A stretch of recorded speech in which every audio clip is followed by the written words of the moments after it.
गोवा यानी समुंदर के हिलौरे, हवा के झोंके और छुट्टियां। बीते साल 27 लाख सैलानी गोवा पहुंचे, लेकिन बढ़ती भीड़ से गोवा का दम घुट रहा है। लोग मौज मस्ती के लिए यहाँ आते हैं और पीछे छोड़ जाते हैं ढेर सारा कूड़ा, जो शहर की खूबसूरती पर भारी पड़ रहा है। खतरे को देखते हुए गोवा में लोग खुद कमर कस रहे हैं। गुनगुने मौसम में समुद्र का आनंद उठाते पर्यटक। खूबसूरती गोवा की पहचान है, लेकिन अंदर झांकने पर असली दाग दिखते हैं। कहीं भी कचरा फेंकने की आदत बुरा हाल कर रही है। पॉलीथिन खाने से पशु भी बीमार हो रहे हैं। नतीजा, शहर में गंदगी और बदबू। गंदगी सबको कचोट रही है, लेकिन इसे साफ करने का बीड़ा कुछ ही लोग उठा रहे हैं। मुश्किलों के बावजूद कुछ युवा रिसाइकलिंग का कारोबार जमाने की कोशिश कर रहे हैं। समाज में बदलाव की जरूरत है। ज्यादातर लोग सोचते हैं कि कूड़े का काम निचली जाति के लोगों के लिए है। गोवा में मेरे 8 कर्मचारी हैं, इनमें से कोई भी गोवा का नहीं है। मैं नगर पालिका के साथ काम करता हूं। उनके 1000 कर्मचारी हैं, उनमें से 980 गोवा के नहीं हैं। शहर में आए दिन नई नई कारें सड़क पर उतर रही हैं। ये भीड़ और प्रदूषण बढ़ा रही हैं। पर्यावरण प्रेमी चाहते हैं कि कुछ इलाकों में कारों की आवाजाही पर प्रतिबंध लगा दिया जाए। इसके लिए पहल शुरू हो चुकी है। कई युवा इस विचार का समर्थन कर रहे हैं। तयशुदा दिन हमारे पास लोग आ रहे हैं और मदद कर रहे हैं।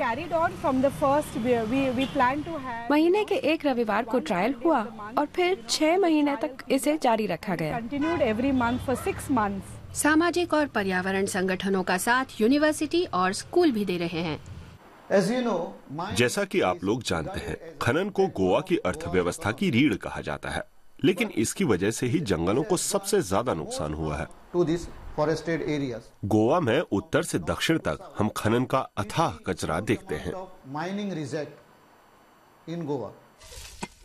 करीब 1000 स्कूलों में 5वीं से 10वीं कक्षा तक पर्यावरण विषय पढ़ाया जा रहा है।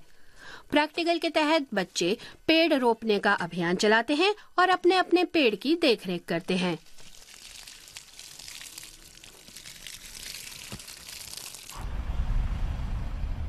लोगों के आक्रोश की आहट खनन की बड़ी कंपनियों तक भी पहुंच रही है। वे छवि सुधारना चाहती हैं। स्थानीय लोगों की मदद से गांवों में रिसाइकलिंग अभियान चलाया जा रहा है। प्लास्टिक को ठिकाने लगाया जा रहा है। ये कचरा हमारा है, हम साफ नहीं करेंगे तो कोई दूसरा के साफ नहीं करेगा। हमारी खुशकिस्मती है कि ये लोग मिनरल फाउंडेशन वाले आके हमारी हेल्प कर रहे हैं और इन सब से मिलके हम ये अपने गांव को साफ करने के लिए खुद कर रहे हैं। लेकिन क्या खतरा इतने भर से टल जाएगा? विशेषज्ञ ऐसा नहीं मानते।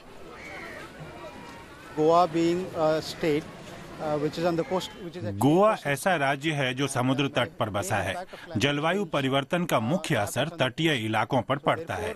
इसलिए देखना होगा कि गोवावासी होने के नाते हम खुद को कैसे ढालते हैं और कैसे ऐसी तकनीक विकसित कर सकते हैं जो हमारी जिंदगी पर जलवायु परिवर्तन के असर को कम कर सके।